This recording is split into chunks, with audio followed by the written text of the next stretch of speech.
અને ઈ સૌરાષ્ટ્રના ગામડાની કવિતા હું તમને કહેતો હતો કે ઈ ગામડામાં જઈને ઉભા હોય તો મને ને તમને શું જોવા મળે કે ધૂળ ઢેફાન પાણા હોય, ભીતે ભીતે છાણા હોય, ટાણા એવા ગાણા હોય અને મળવા જેવા માણા હોય, જ્યાં ઉકરડા ને ઓટા હોય, બળદના જોટા હોય, પડકારા હાંકોટા હોય, પણ માણા મનના મોટા હોય.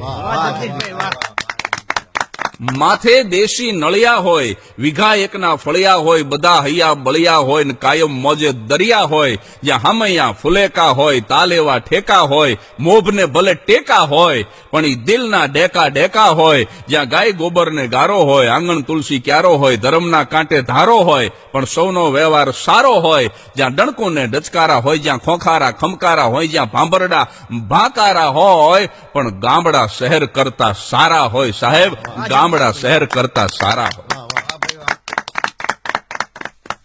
આમાં એક શબ્દ આવ્યો કે માણા મનના મોટા હોય. મનની મોટપ કોને કહેવાય? બોરીવલીની અંદર બપોરે 2:30 વાગે એક ગર્ભ શ્રીમંતના ઘરે જઈ અને મેં જોયું કે ઈ ગરદણી ખાવા બેઠો હતો ને મારાથી પૂછાઈ ગયું કે કેમ બપોરે 2:30 વાગે ખાવા બેઠા? અને સાહેબ, ઈ મહાનગરમાં રહેનારો ગર્ભ શ્રીમંત, આ સત્ય ઘટના છે. તે દિવસે એટલું બોલ્યો તો સાંતા ક્રુઝથી મારા હાડુભાઈ ને મારા હાળીની આવ્યા હતા ને, તો એ જાય પછી જમવા બેસીને. અને સૌરાષ્ટ્રના પડદરી નામના ગામની અંદર એ ગામનો એક ગરીબ માણસ, એના ઘરે હું બપોરે 2:30 વાગે ગયો અને 2:30 વાગે એ ગામડાનો ગરીબ ખાવા બેઠો હતો. અને આ જ સવાલ મેં એને કર્યો કે કેમ બપોરે 2:30 વાગે ખાવા બેઠા? અને ત્યારે ગામડાના માણસે જવાબ આપ્યો હતો કે 2:15 વાગે રાજકોટથી ડાયરેક્ટ બસ આવે છે ને, એમ થયું કોક આવે પછી જમવા બેસી.